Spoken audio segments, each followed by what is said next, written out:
ഇന്നത്തെ മറ്റൊരു പ്രധാനപ്പെട്ട കാര്യം, ആഗോള അയ്യപ്പ സംഗമത്തിന് പമ്പയിൽ പ്രൗഢോജ്വല തുടക്കമായി. മുഖ്യമന്ത്രി പിണറായി വിജയൻ സംഗമം ഉദ്ഘാടനം ചെയ്തു. തമിഴ്നാട് മന്ത്രിമാർ അടക്കം രാഷ്ട്രീയ സാംസ്കാരിക പ്രമുഖർ വേദിയിലും സദസ്സിലും നിറസാന്നിധ്യമായി. വിദേശികളടക്കം 3000-ലധികം പ്രതിനിധികളാണ് സംഗമത്തിൽ പങ്കെടുക്കുന്നത്. കുടിലാഗ്രകേശം ശാസ്താരം ഇഷ്ടവരദം ശരണം പ്രപദ്യേ ധർമ്മശാസ്താരം ഇഷ്ടവരദം ശരണം പ്രപദ്യേ. കൈതപ്രം ദാമോദരൻ നമ്പൂതിരിയുടെ പ്രാർത്ഥനയ്ക്ക് പിന്നാലെ മുഖ്യമന്ത്രി പിണറായി വിജയൻ തിരികൊളുത്തിയതോടെ സർക്കാരിന്റെ അഭിമാന പദ്ധതിയായ ആഗോള അയ്യപ്പ സംഗമത്തിന് തുടക്കമായി.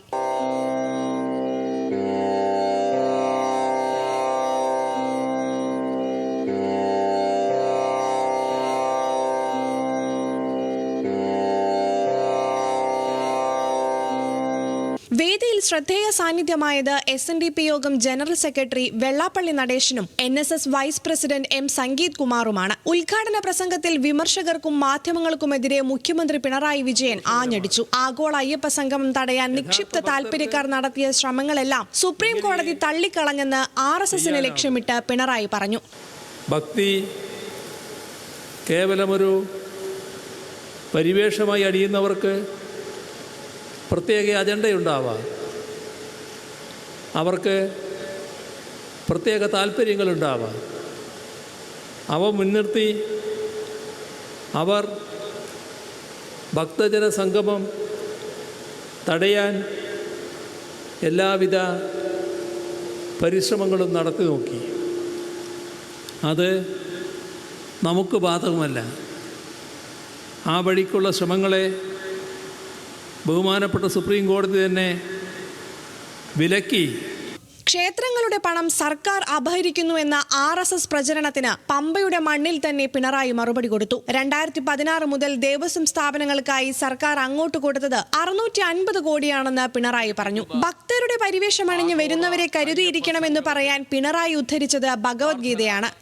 ഒന്നിനെയും ദ്വേഷിക്കാത്തവനും എല്ലാത്തിനും മിത്രമായിരിക്കുന്നവനും എല്ലാവരിലും ദയയുള്ളവനും സുഖദുഃഖങ്ങളിൽ ഭാവഭേദമില്ലാത്തവനും എന്തും ക്ഷമിക്കുകയും സഹിക്കുകയും ചെയ്യുന്നവനും ആയിരിക്കും ഭക്തൻ എന്നതാണ് ആ ഗീതാ നിർവചനം.